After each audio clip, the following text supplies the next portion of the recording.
Mabuhay mga kababayan, Up Batangas muli po, bumabati sa inyo. At kasama natin dito ang ating Vice President ng Rotary Club of Lipa South at Vice President ng Batangas Chamber of Commerce, si Mar Amparo. At kasama pa rin po natin sa dako doon ang ating representative ng Air Education and Training Command, si Technical Sergeant Villaruel. At kasama po rin po natin ang Philippine Air Force 748 Combat Group ay nire-represent ni Lieutenant Alan Soriano. At bisita po natin ang ating mga opisyales ng station ng ating pulis sa Nasugbo. Pinangungunahan po ng ating Chief of Police, si Lieutenant Colonel Marlo Torino. Colonel, pagbati nga sa ating mga kababayan. Isang magandang hapon po sa ating lahat, Sir Ding, sa lahat ng mga sumusubaybay sa inyong programa. Magandang hapon din po. Nais ko lang pong ipabatid ang aming pasasalamat para sa aanyaya nyo sa amin dito sa programang Usapang Pangkapayapaan, Usapang Pangkabuhayan. Salamat po. By all means, welcome na welcome ka sa amin, and kaming mga Batanggenyo ay wine-welcome ka, lalo na yung galing sa masipag na bayan ng mga masisipag, si Light Colonel Lieutenant Colonel Torino ay galing po sa bayan ng Ilocos. At kasama po siyempre ito sa patuloy na ugnayan natin ng ating Provincial Director ng Batangas, Provincial Director Jaire Fidel, at inirepresent ng ating PIO si Kapitan Dwight Fonte Jr. Sa mga taga-subaybay po ng programang Up Batangas, at siyempre sa mga bumubuo po nito, kami po'y patuloy na nagpapasalamat sa pagiging patuloy na partner ng programang ito. Napakalaking tulong po ng naibibigay nito sa ating kapulisan upang may paalam ang aming mga aktibidades at programa, hindi lamang po para sa kapayapaan, kundi para na rin po sa kabubuti ng bawat isa na ating mga Batanggenyo po. At siyempre, kasama ng ating hepe, ang officer ng Children's and Women's Desk ng Nasugbo, si Geraldine Oriondo. Siya po ay Police Officer 1, Geraldine Oriondo. Magandang hapon po sa inyong lahat, sa mga taga-subaybay po ng programang ito. Magandang hapon po sa ating lahat. Kinagagalak po ng bayan ng Nasugbo na kami po ay nakarating dito kahit po inabot kami ng pagkatagal-tagal na traffic sa daan. Marami pong salamat, nakadating kami ng maluwalhati. At kasama natin ang Public Relations Officer, si Police Officer 1 Celestino Austria ng Nasugbo. Magandang hapon po sa inyong lahat. Ang Nasugbo po ay ang bayan na nasa gawing hilagang kanluran ng ating lalawigan. At ito ang bayan na lapat sa dakong hilaga ay nandoon yung ating Manila Bay, at siyempre ang bayan ng Maragondon. Sa gawing silangan niya ay nandoon yung Magallanes, at sa gawing itaas ay nandoon yung Tagaytay, at sa dako naman dito sa gawing iba timog ay nandoon yung Tui, Balayan, at yan. At ito ay higit na kilala natin datihan dahil sa maraming mga tubo yung malaking, yung Central Azucarera de Don Pedro ay nandoon po. At ito namang bayang ito ay ngayon ay kilala natin dahil sa dami ng mga magagandang tanawin at magagandang development na dumadating doon. Nandiyan yung mga Hamilo Coast, nandiyan yung Pico de Loro, nandiyan yung mga anong tawag doon? Punta Fuego. At marami pa pong mga magagandang development doon. At kaya nga mayroon ng mga ferry na diretsyong galing Manila Bay, galing Yasamoa ay dumidiretso doon sa Hamilo Coast ang gawing hilagang ang parte ng Nasugbu. At itong Nasugbu ay nakakonekta siyempre nga sa Lian at sa Balayan, Kalatagan, na kung saan naman ay ikinokonekta natin sa pamamagitan ng seaport dito sa mga Mimaropa. Ito pong mga Lubang Island at Mindoro Occidental, yan ang sinisikap natin. So magiging bungadan itong Nasugbu at crossroads papuntang Cavite, sapagkat yung ating ecotourism road ay magkarugtong na. Mayroon pong tunnel diyan sa Cavite na nabutas na at dire-diretso na po galing sa dito sa atin sa Tui, Nasugbu, ay makakalusot na tayo ng Maragondon at hindi na po tayo bababa ng kotse. At ito po ay mayroon na ring inuumpisahang kalsada sa gawing itaas, gawing silangan ng Nasugbu ay mayroong umpisa yung kalsada na papasok doon sa property ng SM Properties doon. At doon sa kabilang parte ay ginagawa naman doon yung mga kalsada na patungong silang, sapagkat ikokonekta naman yun doon sa ating South Expressway. Kung kaya yung Nasugbu natin ngayon ay masyadong nahaharap in the medium term sa mabilis na pace ng development. At may siyempre malalaki ang mga challenges na kinakaharap tungo sa usapang pangkaunlaran, usapang ekonomiya at social at natural sa usapang kapayapaan. Sa huling taya ay maaring aabot sa mga 130,000 tao ang population ng Nasugbu, pero ito ay siyempre datingan ito ng mga turista at mga mamamasyal, kaya siguro ay marami pa tayong napapadagdag na challenges kamukha ng pagdami ng mga ibang etnikong grupo na nag-uumpisa diyan sa Maywawa. At siguro in this light ay maaring hinga natin ng update ang ating punong tagapag-ngalaga ng kapayapaan, Lieutenant Colonel Marlo Torino. Pausap na lang ng iyong peace brief sa ating mga kababayan sa Batangas. Maraming salamat po ulit. In general naman po ay manageable naman ang peace and order situation sa Nasugbu, at gaya nga ho sir ng sinabi nyo na maraming mga daan na kino-construct ngayon, dinedevelop, palabas, tsaka papasok ng Nasugbu.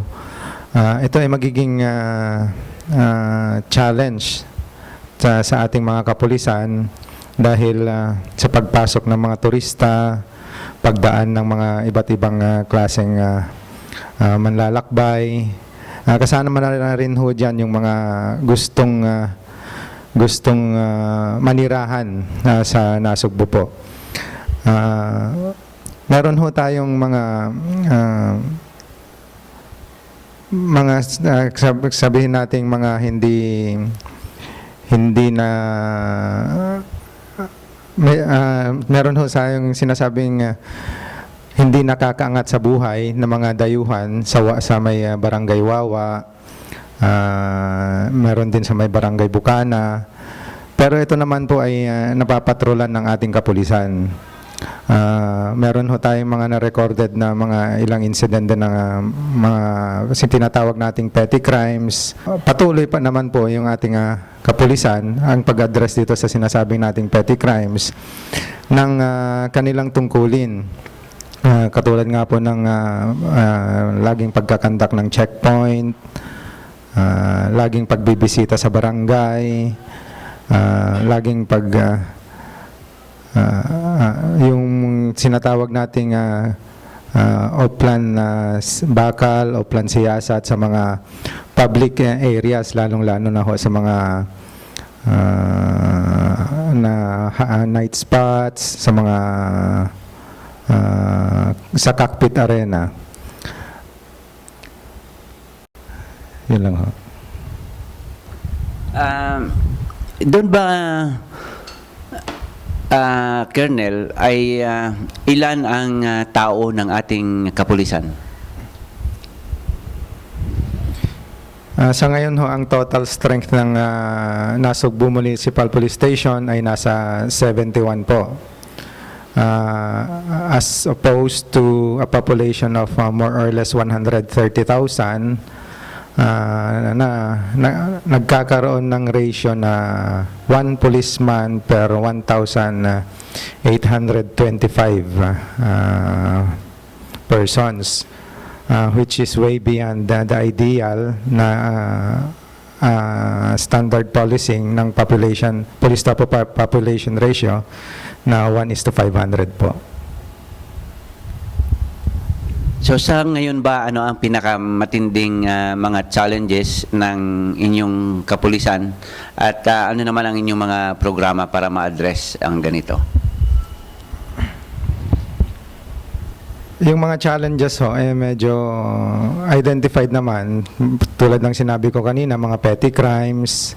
So ang ano lang ho rito, yung mga police visibility, checkpoints, nang sa ganon ay mapigilan ang mga may mga masasamang intention sa kanilang masasamang binabalak.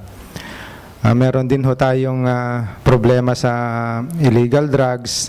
Patuloy naman ho natin na minamanmanan, ina-applyan ng search warrant yung mga na-identify na drug users, lalong-lalo na ho yung mga nagbebenta ng illegal na droga.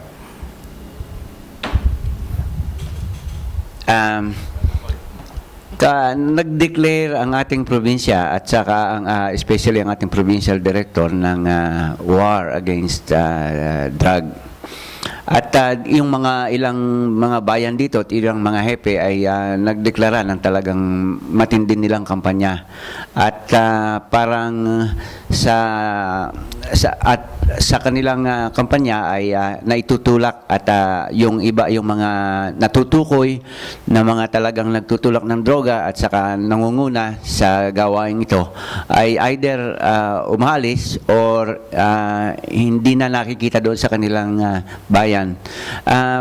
Ano ba ang ginagawa ninyong effort para masuportahan yung pagpapaalis talaga ng droga sa inyong bayan? Pwede ba pausap naman ng mic, Kapitan?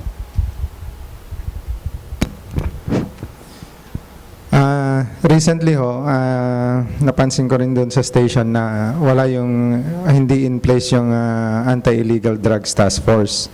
So, nagkaroon na ho ngayon yon, which is being led by an SPO3. Ang mangyayari ho niyan, at least may isang team or task force na tututok na ho talaga sa illegal, sa paglaban dito sa illegal na droga. Ang magiging ano ho niyan ay magpupulong-pulong sa barangay, kakausapin yung mga barangay officials. Actually ho, laban ho ito ng lahat lalong-lalo na in tandem ng police at saka yung barangay officials. So, doon ho siguro mapag-uusapan namin kung ano talaga yung mabuting paraan para sabihin nating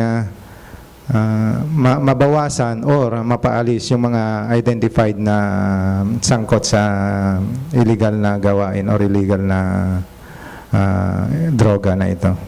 So ito ay hindi pa ninyo na isasagawa kundi plano pa lamang na uumpisahan ninyo na magbara-barangay para higit na maakit ang ating mga kabarangay na palakasin ang paglaban dito sa droga at nang ma-augment yung ating bilang ng kapulisan. Ginagawa naman na ho namin dati yon, ang pagpupulong-pulong. Nandun naman ho yung mga intelligence operatives namin na laging nakasubaybay doon sa mga drug personalities. Pero yung sa ngayon nga lang ho, meron na talagang isang unit na talagang tututok lang para ho hindi kumbaga sporadic yung trabaho ng bawat tao. So ito po ay dati na ninyong ginagawa at sa higit na palalakasin pa lamang. May natukoy na po ba ninyo yung mga kilalang, siyempre yan ay sa isang lugar, ay yun naman laging naaamoy kung sino ang mga talagang nagpapadala dyan, yung mga main players. Yan ba sa inyong lugar ay mayroon na kayong mga natutukoy na dapat ay masusubaybayan or makakausap or pwedeng pagka sila yung nakipagtulungan ay hindi na magkakaroon ng paggalaganap ng droga sa inyong bayan? Sa ngayon ho, meron na kaming mga pangalan kung sino yung mga malalaking players dyan sa illegal na gawain na yan. So, ang mangyayari na lang ho tulad ng sabi nyo, tututukan na lang sila hanggang sa mapinpoint talaga kung sino yung nagsusupply, yung pinakamalaking nagsusupply dun sa lugar na yon.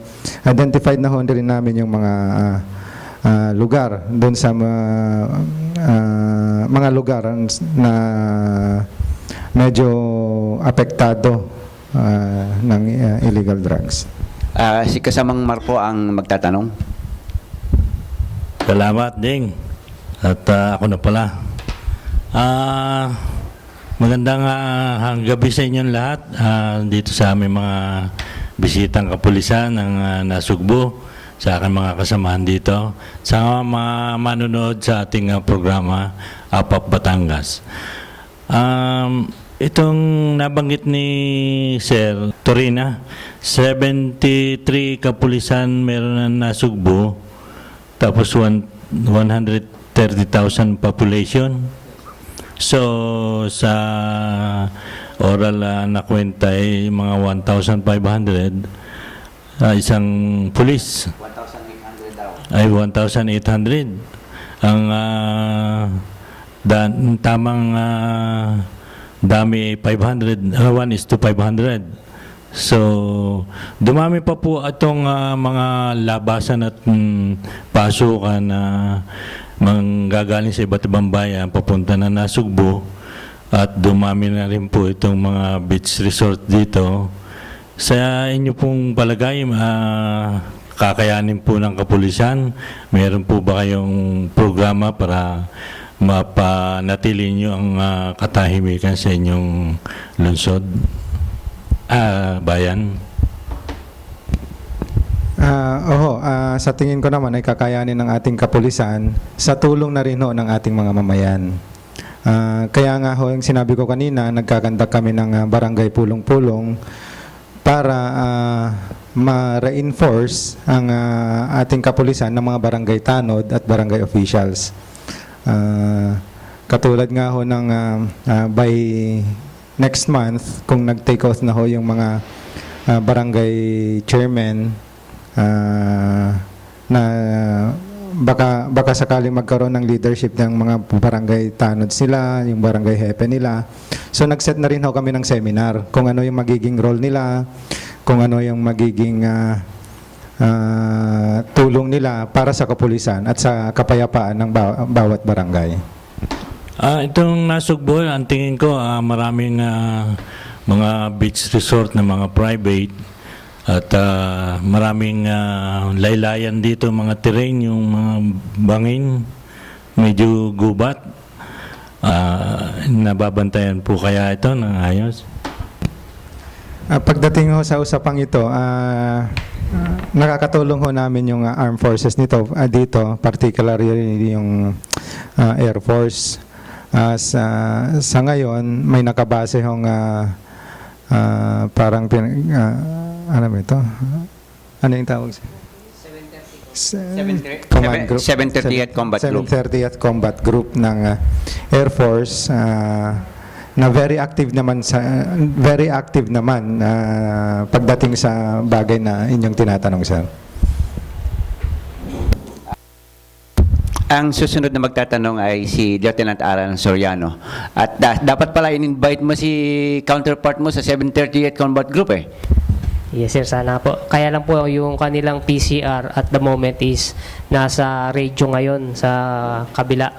Kaya hindi rin po siguro makakapunta. At si Colonel Hinete naman po is meron pong lakad sila. Kasama ng aming group commander na si Major Cesar Lubaton is nagpunta sila sa 202 Brigade para sa Thanksgiving ni General Samarita. Isang magandang hapon po sa inyo lahat. Sir, magandang hapon po. Ang itatanong ko po naman is, kasi alam niyo naman po ako is civil military operation, yung counterpart ko sa PCR, kung ano po yung bukod po sa mga barangayan, ano pa po yung iba pang programa ng kapulisan ng Nasugbu na pwedeng pagsaluhan ng 730 Combat Group at saka ng mga pulis. Kagaya po nitong yung bali po sa school, nagtuturo po ang ating kapulisan sa schools, probably ang mga grade 5 to 6.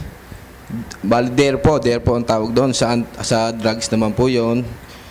Kung may gusto po kayong isama para sa inyong lecture, pwede namin po kayong kontakin na makipag-ugnayan po sa inyo.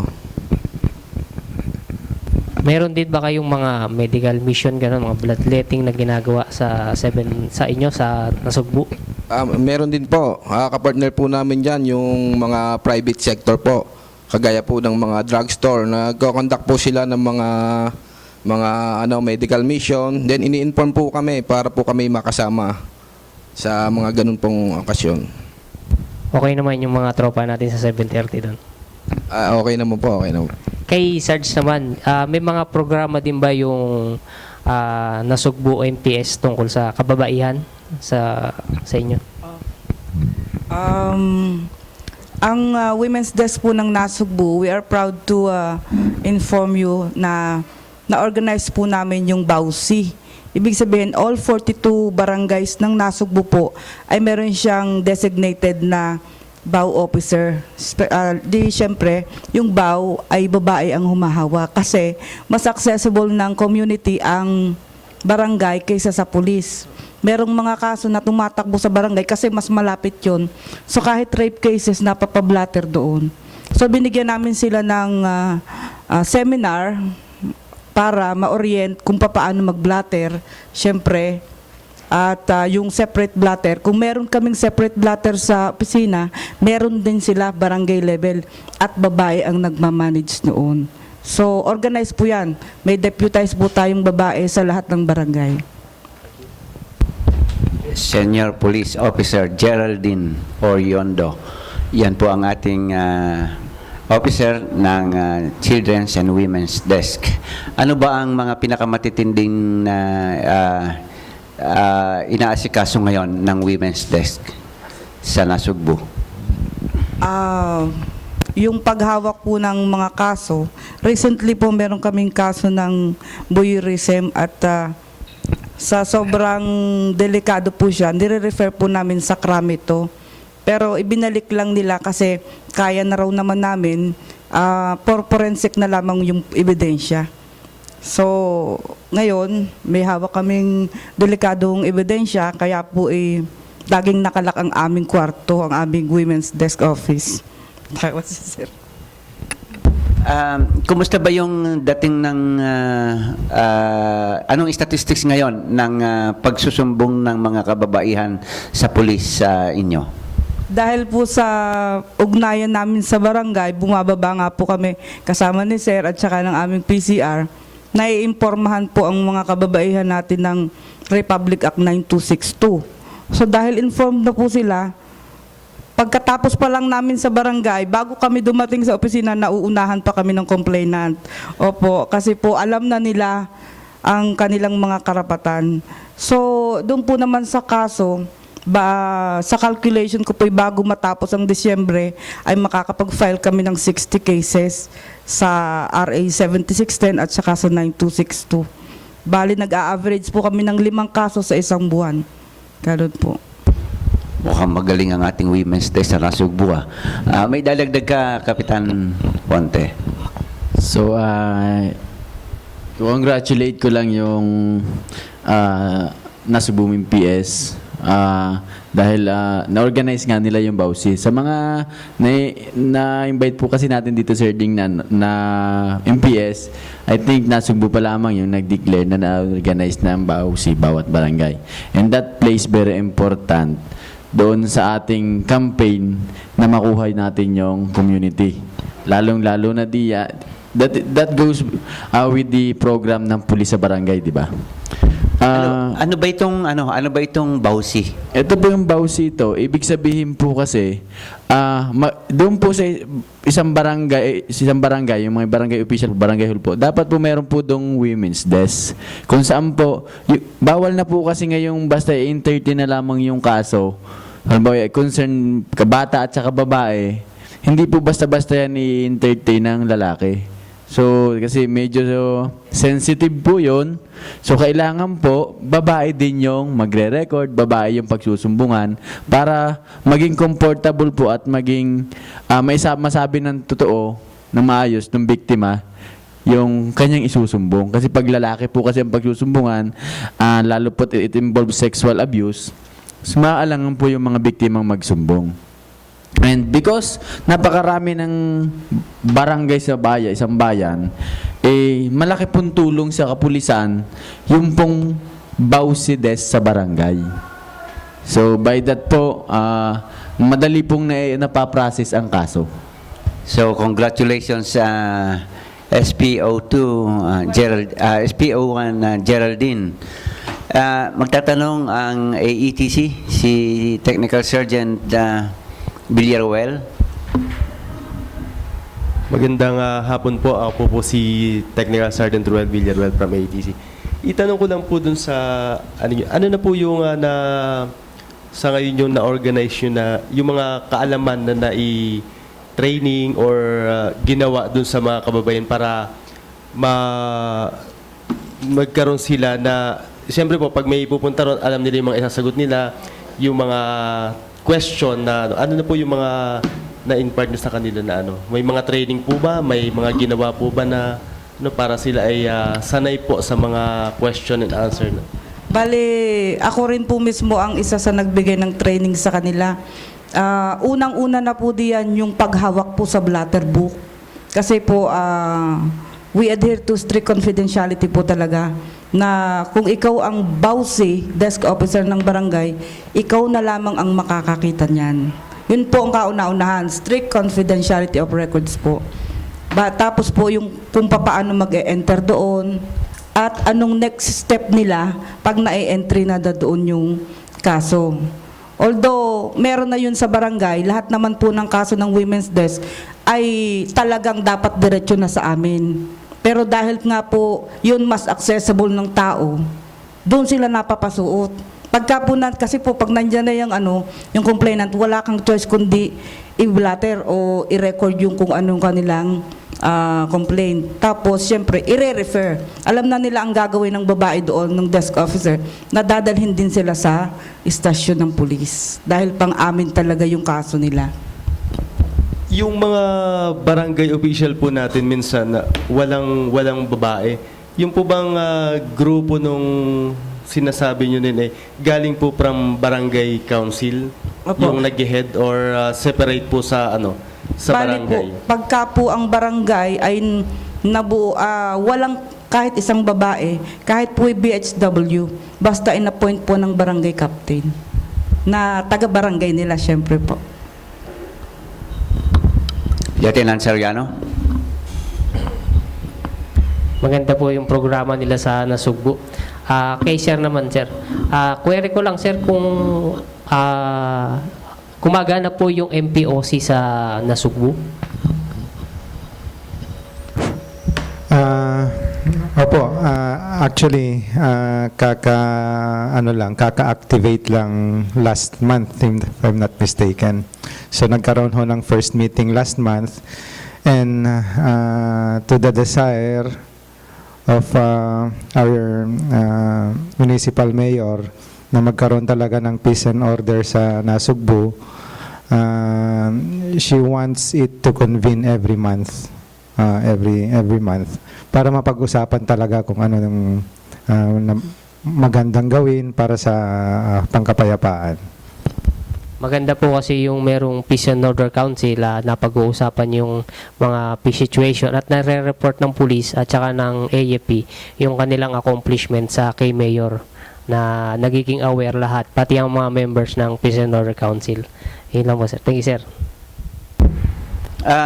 Sa kapakanan ng ating mga kababayan, sino nga ba ang ating mayor sa ngayon sa Nasugbu? Sa ngayon ang mayor ng Nasugbu ay si Mayor Charito Apasible. Siya rin yung dating mayor ng 9 na taon dati.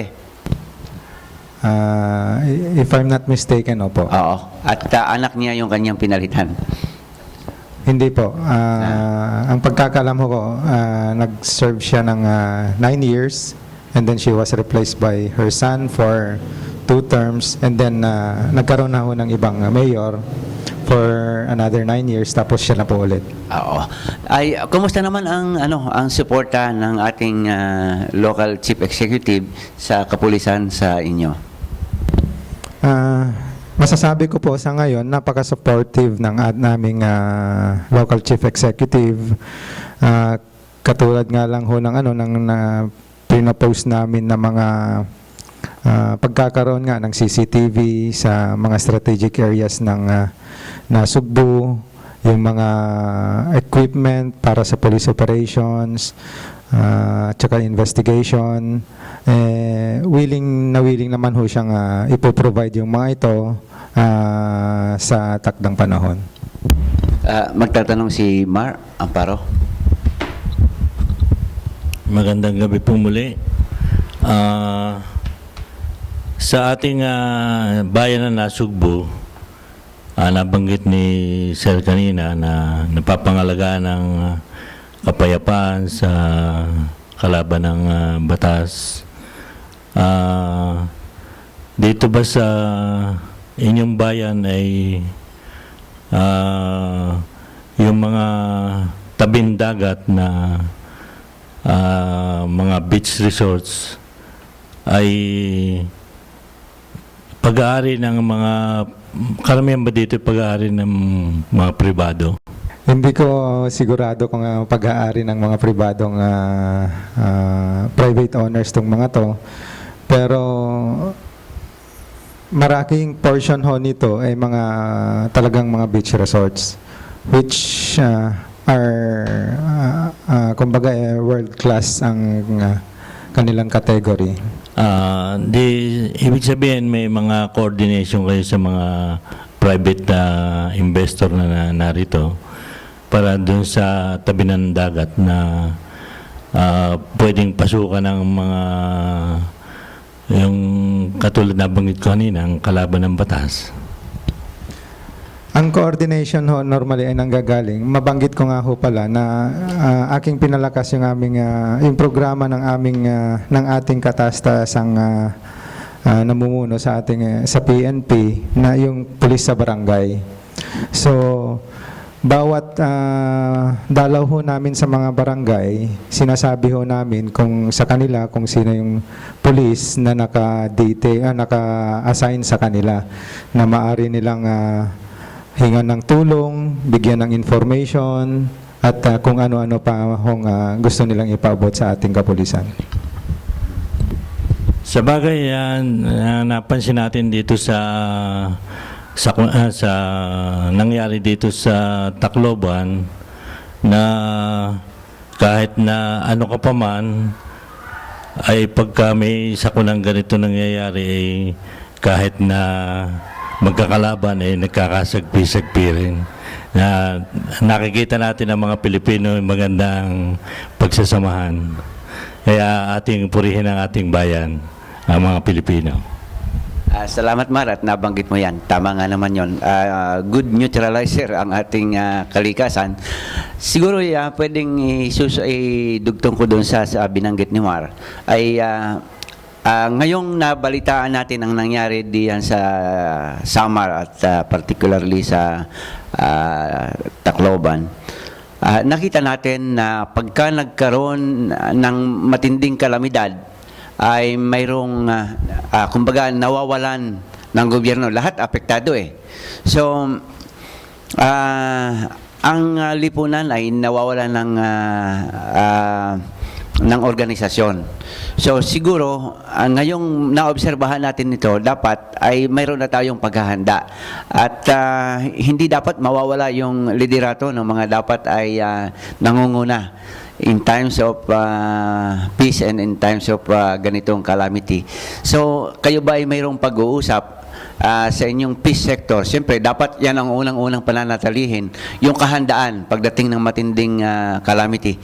So, nagkaroon na ba kayo ngayon ng mga pag-uusap para paghandaan ang ganitong mga sitwasyon? At sino ang mga mangunguna? Ano yung papel ng bawat sektor? Nagkaroon ba kayo ng ganitong mga paghahanda na? Actually po, nung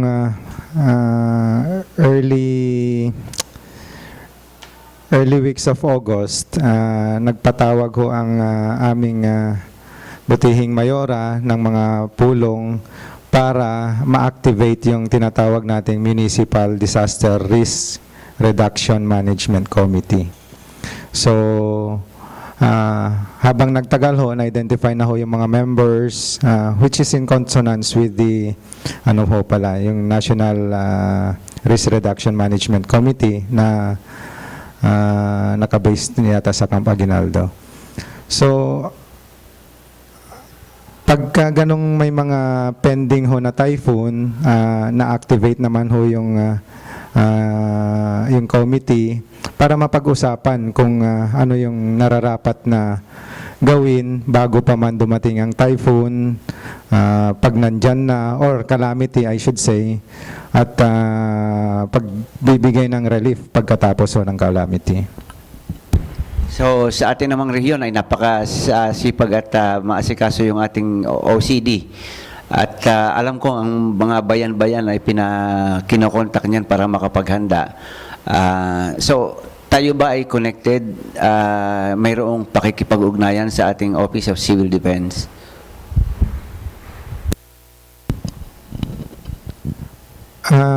Siguro ho sa level namin, sa station level, hindi ko ho masasagot yan. Yung sinasabi niyong ugnayan sa Office of the Civil Defense. Pero definitely ho, ang pagbabato ng information when it comes to disasters, yung nabanggit ko kanina na yung nabuong Disaster Risk and Reduction Management Committee. So si Lieutenant Alan Soriano ang muling magtatanong. Dun po sa tanong niyo, Sir Ding, siguro po under ng kapulisan dito sa Batangas is under nila ng PDRRMC, Provincial Disaster Risk Reduction Management Council. Actually, Sir Ding, last week nagkaroon ng Incident Command System Seminar dito sa Fernando Air Base. At I believe mostly ang mga participant dito is mga chief of police ng different municipality ng, alam siguro to ni Bok. Dito is sila at nag-train sila para hindi magkagulo. Pagka nagkaroon ng isang insidente or disaster, hindi magkakagulo kung sino yung magiging commander isa lang yung tatayong commander do sa isang insidente at isa lang din yung magiging responsible officer. Yung regarding sa disaster, sir, prepared ba yung ating kapulisan sa Nasugbu kung sakaling meron bang mga training nang nagawa ang mga kapulisan doon? At saka, identified na po ba yung mga disaster-prone areas sa Nasugbu? Yung disaster-prone areas, identified na. So, yun ang mga kalamitang dinadaanan ng mga o kaya kalimitang nasasalanta pagka may dumadaang bagyo. Doon naman sa preparedness, mandate naman ng PNP na pagka may mga pending na disasters or calamities, na-activate namin yung search and rescue team namin. When it comes to training, under my stewardship sa Nasugbu, sa ngayon wala pang nakakandak na training para sa sa disaster operations. Si Technical Sergeant Villaruel, siguro sa puntong ito, i-welcome muna natin ang ating bagong commanding general, si General Dong Di Matatak. Binabati ko po pala ng magandang gabi ang aming bagong commander ng IATC, si Major General Raul Gabriel L. Di Matatak. Siya po ay nag-assume ng komandong last Tuesday dito po sa Air Education and Training Command. At sa amin pong Vice Commander ng AATC, si Brigadier General Anselmo D.P. Honsaya III. Yan po yung aming So magandang gabi po at sa lahat po ng mga kasundaluhan at nanonood at sumusubaybay po dito sa programang Up Up Batangas. So yung pong itatanong ko kay Sir Torina, yung pong sa regarding po dun sa nasabi ni Sir Mario sa mga beaches doon. So yung kumusta naman po yung lagay ng tourism dito po sa Nasugbu? Kasi po yung mga, syempre po yung mga pumupunta ng mga beaches natin, ano po yung programa po ninyo para naman po mapangalagaan natin yung mga pumupunta galing ibang bayan or ibang bansa, mga foreigner na alam ko po na ang Nasugbu talagang dinarayo ng mga foreigner So ano po yung programa natin para naman po mapangalagaan natin yung mga dumadayo dun po sa inyong lugar dun, sir? Well, tama po kayo dyan. Marami hong dumadayong mga foreigners sa mga beaches sa Nasugbu. Sa ngayon meron kaming established na tourist assistance desk. So, lahat ng mga insidente involving tourist, sila ang mag-a-act nun. Sila pwedeng mag-complain yung mga turista doon. Fortunately parang wala pa hong nare-record na crimes perpetrated against tourists sa Nasugbu for this year. Tuloy lang, Roel. Sir, yung mga di po ba maraming mga diyan, yung mga magtitinda, mga sibilyan na na hindi naman po natin nilalahat na po. Di po ba yan yung mga nagiging minsan na meron po ba silang mga kumbaga po registered po ba sila or identification o sino po yung nakakaalam sa kanila, yung mga barangay na nakakasakop dun sa na mayroon pong parang organization po ba, sir, na dapat yung mga nagtitinda, yung mga nakakasalimuha ng ating mga turista dapat ay kilala din po, kilala ng mga or may mga ID ba sila or para sa security po nung natin, nung ating mga turista na pumupunta doon.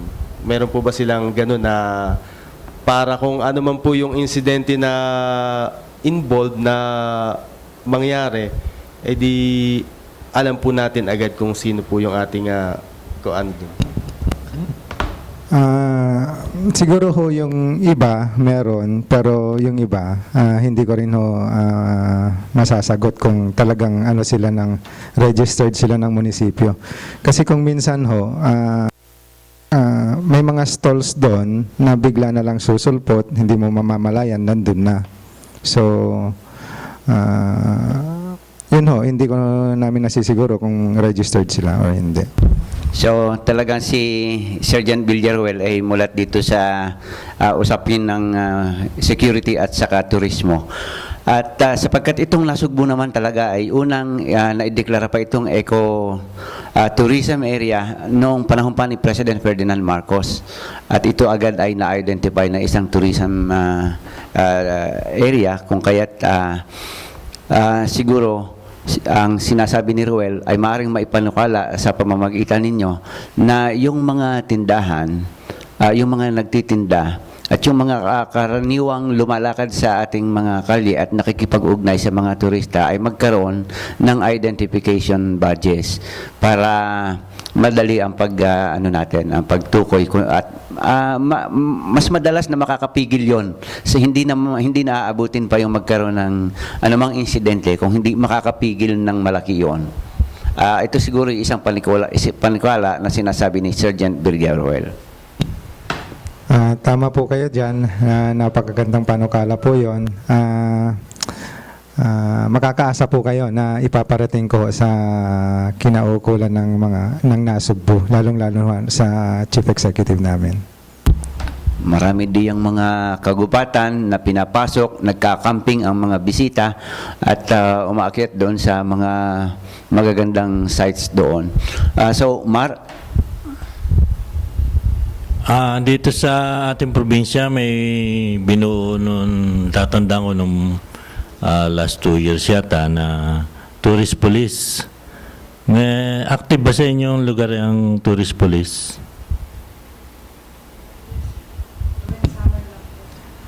Ayun, ina-activate lang yata namin yon sir kasi dumating ako dyan na August. So, kumbaga peak season na.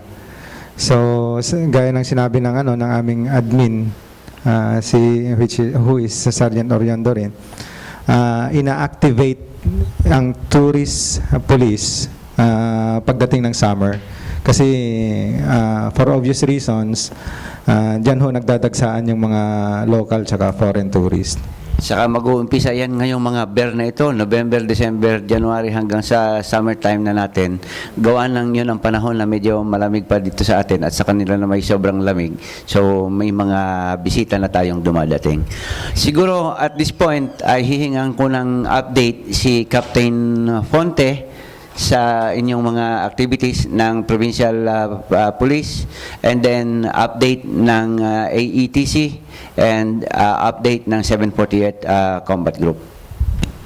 So, sa update po ng ating kapulisan, mga kapulisan ay nag-undergo po ng mga series of trainings po. Una po para sa development and the police service po ng ating BPPO dito sa Batangas. Kamakailan lamang po nagkaroon po tayo ng seminar with regards to investigation. Kinandak po ito ng RIDMD sa pamumuno po ni Police Senior Superintendent Mansinilla. And then dito po ay diniscuss ko, piniliwanag po dito kung bakit tumataas ang kaso. At dito po gusto kong bigyan ng linaw dahil maaaring pong ang ating pong mga taga-subaybay, ang mga Batanggenyo po ay nagtataka kung bakit tumaas ang krimen dito sa ating probinsya. And actually po ang pagtaas ng krimen po ay hindi lamang po nangyari dito sa ating probinsya. Yan po ay nangyari sa pangkalahatang kapuluan ng Pilipinas. At kung bakit, ay dahil po sa ganito. Sapagkat naging makatotohanan na po yung pagre-report ng mga insidente ng pulis. Nung una po, papugian pa. Para magandang performance, itatago ang isang insidente. So, hindi i-re-record. Sa accounting, hindi nasasama sa statistics ng insidente. So, ngayon po, with the leadership of Police Director General Alan Purisima, sinabi niya na dapat lahat ng insidente mai-report. So, kaya nga po, nagkaroon po ng programa ng pulis sa barangay para po magkaroon ng monitoring sa barangay ng lahat ng insidente, may report at may tatala. So, dati nga, ang traffic violation, yung mga traffic accident, hindi pa po natin yan isinasama.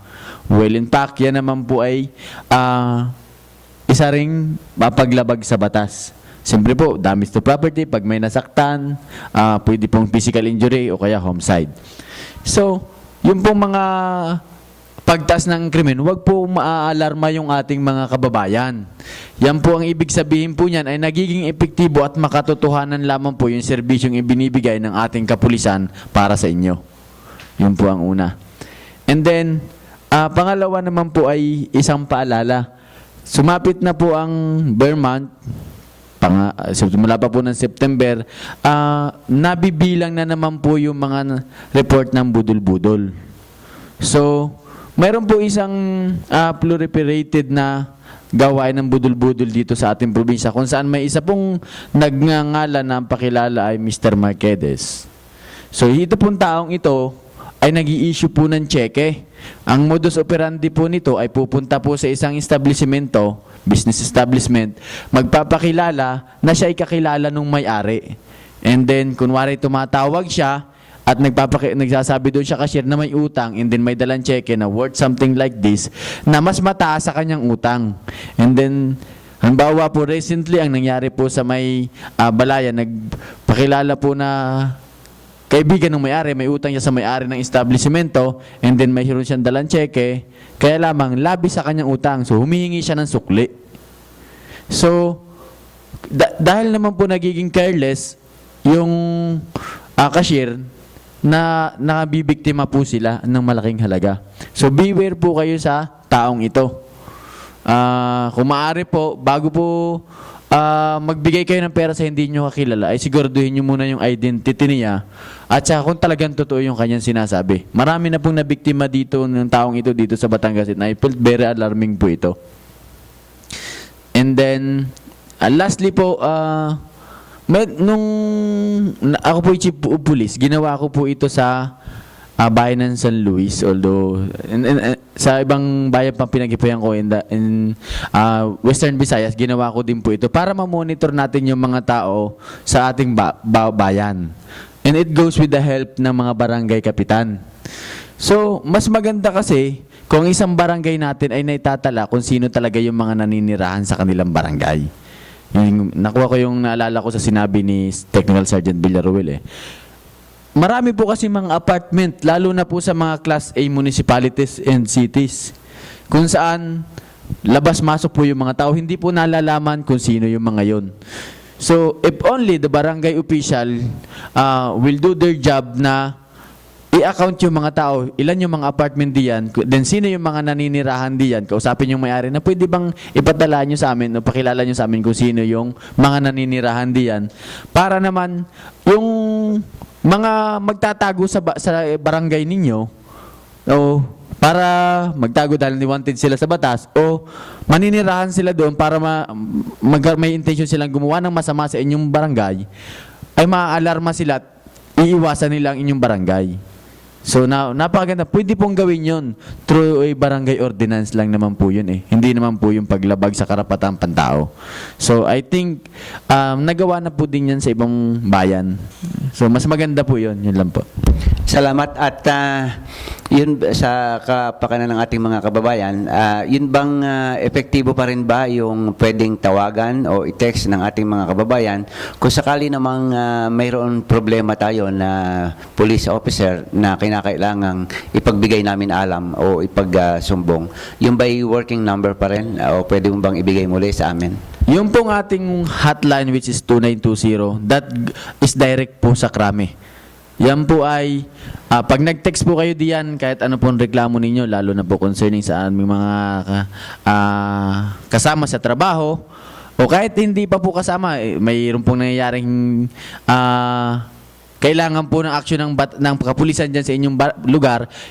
Kung hindi nyo po na matatatandaan yung mga numero ng inyong police station, o atubili kayo na lumapit sa police station, dahil posibleng sasabihin ninyo baka may kakilala doon yung inyong isusumbong. Meron po tayong hotline na 2920. I-text nyo lang po diyan, and yung krami po ibibigay po ng direktiba po sa ating Batangas Police Provincial Office para po aksyonan yung inyong mga sumbong o imbestigahan yung gusto nyong paimbestigahan. Salamat. So, magre-report naman si 748 Combat Group. Or, mauna si Technical Sergeant Villaruel. Magandang gabi po muli sa inyong lahat. Gusto ko lang pong ipaalam sa lahat, although ito po ay pag napanood, sir, huli na, no? Baka po sa ating mga kapulisan sa Nasugbo, may gustong mag-join bukas. Meron pong gaganapin na zombie outbreak fun run dyan po sa loob ng Fernando Air Base. Ito po ay mag-start ng alas 4. Ang registration po will start at 4 a.m. Yung po ay ang mag-generate po dito ay ibibigay po namin dun sa Bohol at saka po sa Tacloban na naapektuhan ng calamity. So yung zombie run po, may mga zombie po tayo doon, may mga station na ito po yan, ngayon lang po nangyari dito sa sa Lipa. Bagong concept po ng fun run. Yung, kaya po baka po merong sa inyong gustong mag-join o tumakbo, welcome po. At sa lahat po muli ng mga taga Fernando Air Base, magandang gabi po at maraming po salamat sa inyong lahat. So, takbo para sa mga biktima ng bagyo. Alan? Sa 740 Combat Group naman po, naging busy po ang aming grupo sa pagdadala ng relief goods kasi we are directed by higher headquarters to collect relief goods dito sa Batangas. Kami yung naging staging point para pag nakuha namin, dinadala namin sa Solcom. Yung mga nag-donate sa amin ay sila Honorable Divina Balba, Board Member 3rd District ng Batangas, Batangas City Dental Chapter, yung SM Lipa City. Yung sa SM Lipa City naman is kinukuha namin yung mga relief goods doon, dinadala namin sa bahay ni Kuya. Yung mga residente ng bahay ni Kuya, yung mga nandun, sila yung nagsosort ng mga damit, tapos sinasako nila. Then after sacking, kami naman, dinadala namin ngayon sa Solcom. At doon yung staging point going to Sorsogon, going to Tacloban. At kanina, sinundo din namin yung relief goods galing sa Santa Rosa City, Laguna. Hinatid namin from Santa Rosa going to Solcom. Then from Solcom, hinatid naman sila ng Solcom, organic ng Solcom, papunta naman sa Sorsogon. Then bukod sa disaster relief operations, tuloy pa rin sa amin yung pagtulong namin sa mga may sakit dito sa Batangas. Dinala din namin sila sa Jose Reyes Medical Memorial Center at sa Philippine Band of Mercy.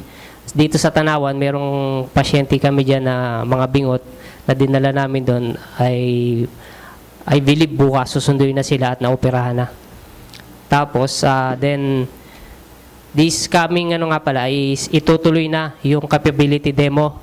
Yung series ng ICS, tapos tabletop conferences, then capability demo.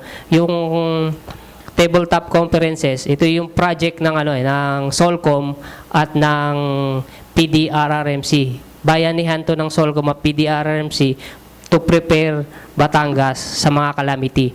Yung mga calamity na itatakil nila dito sa capability demo, marami, composed of earthquake, volcanic eruption, terroristic attack, tapos meron pang nasusulog at yung isa, hostage taking.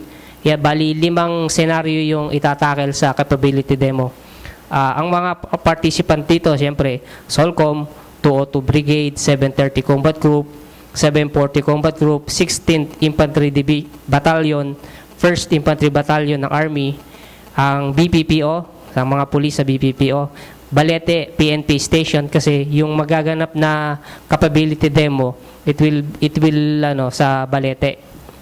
Then yung SWAT ng BPPO kasama rin, ang Coast Guard, Philippine Coast Guard dito sa Batangas, Bureau of Fire, Philippine Red Cross, yung DSWD, PDRRMC ng Kapitolyo, OCD, RD, Regional Disaster Risk Reduction Management Council, yung MDRRMC ng Lake Municipalities, lahat ng MDRRMC ng Laguna, ng Taal Lake, kasama sila. Yung Golden Eagle Rescue and Preparedness, Public Safety Company ng Police, Provincial Government ng Batangas, Municipality of Government Balete, Barangay Responder at saka Barangay Tanod ng Balete. Sila lahat, bayanihan sila lahat para ma-practice yung pag-rescue at ma-prepare sila kung may darating na disaster sa Batangas.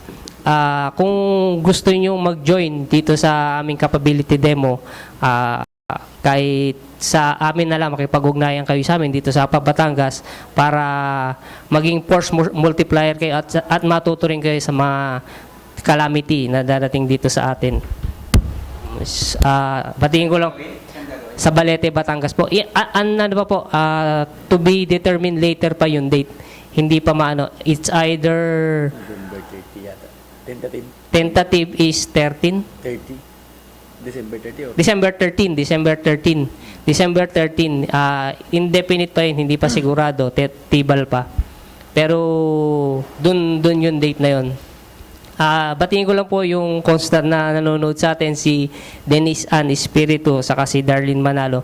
Tsaka yung kasamahan ko dati sa Finance Center, si Technical Sergeant Enrico Lalamunan. Laging kinukwento ako sa APAP Batangas. Magandang gabi sa inyo. Gusto ko rin lang pong pasalamatan yung mga nagdala din ng mga donasyon, tulong dito po sa amin sa Education and Training Command at yung mga patuloy pa po nagdadala. Ito po ay lahat ay dadalhin din dun sa naapektuhan natin ng calamity sa Tacloban. At saka. Ibigay nga ninyong dalawa ang inyong number para yung mga ibig pang magdala ng tulong, kayo'y nag-iipon ng tulong at pinadadala doon sa Bicol. Yung sa Fernando Air Base po, pwede pong dalhin lamang doon sa aming pong chapel, sa Our Lady of the Miraculous Medal Chapel. Pwede po doong ibaba yung mga or kontakin nyo lang kahit po ako, 0923-710-7945. Yun lamang po. Si Lieutenant Soriano. Sa amin naman sa 740, yung sa amin sa operations ng CMO, 0905-314-3492. Ulitin ko, 0905-314-3492. Siguro i-update ko na rin yung Rotary Club of Lipa South. Kami ay galing ni na President Charlie, ang aming incoming president na si anong pangalan nito?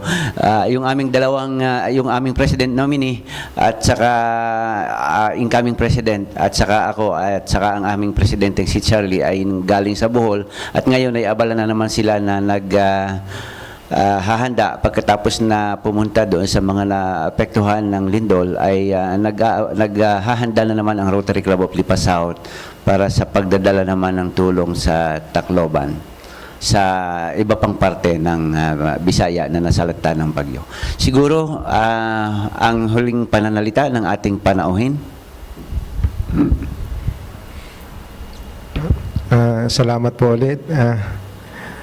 Nais ko nga po palang ipaalam sa lahat na ang kapistahan ng bayan ng Nasugbu ay gaganapin sa December 3. So sa ngayon medyo busy kami sa mga preparations, dahil maraming activities, lalong-lalo na dun sa poblasyon.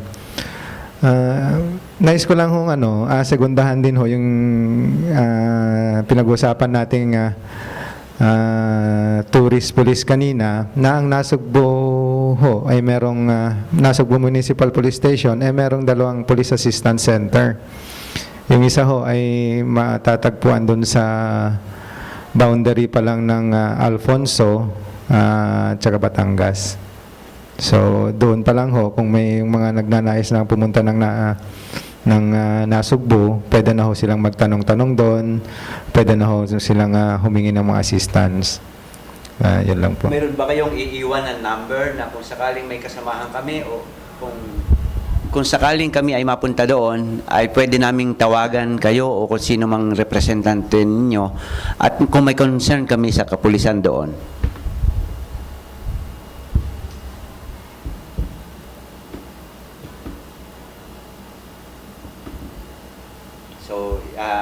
nasa Nasugbu po tayo, ito po yung number na pwedeng tawagan o kung mayroon tayong concern sa pulis sa Nasugbu.